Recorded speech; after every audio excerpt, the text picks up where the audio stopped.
everyone! Welcome back to my channel. Today's video, I'm gonna sharing with you my recipe on how to cook sauteed eggplant with egg.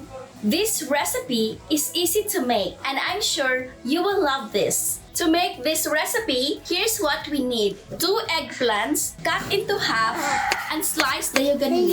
Put in a clean bowl with water so that it won't brown. 1 stalk of spring onion chopped. 3 cloves garlic.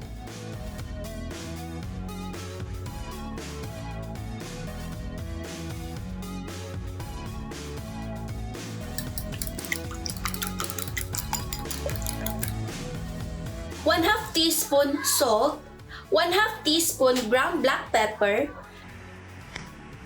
2 tablespoon oyster sauce. In a pan, pour 3 tablespoon of oil. Once heat, add garlic, saute,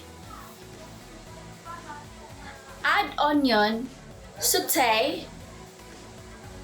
This time, we will add the sliced eggplant, sauteed. This time, we will season with soy sauce, oyster sauce.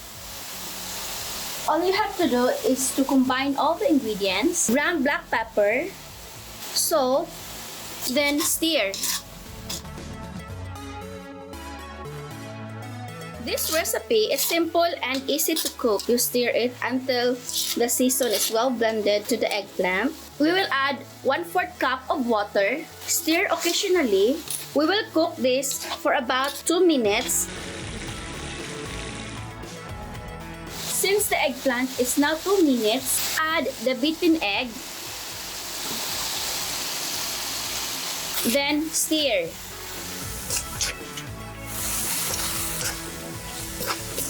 This is how I prepare sauteed eggplants with egg. We will add chopped onion.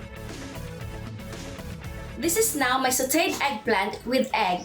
If you're enjoying this, make sure to like, subscribe, and hit the bell. Thank you so much for watching. Have a great day!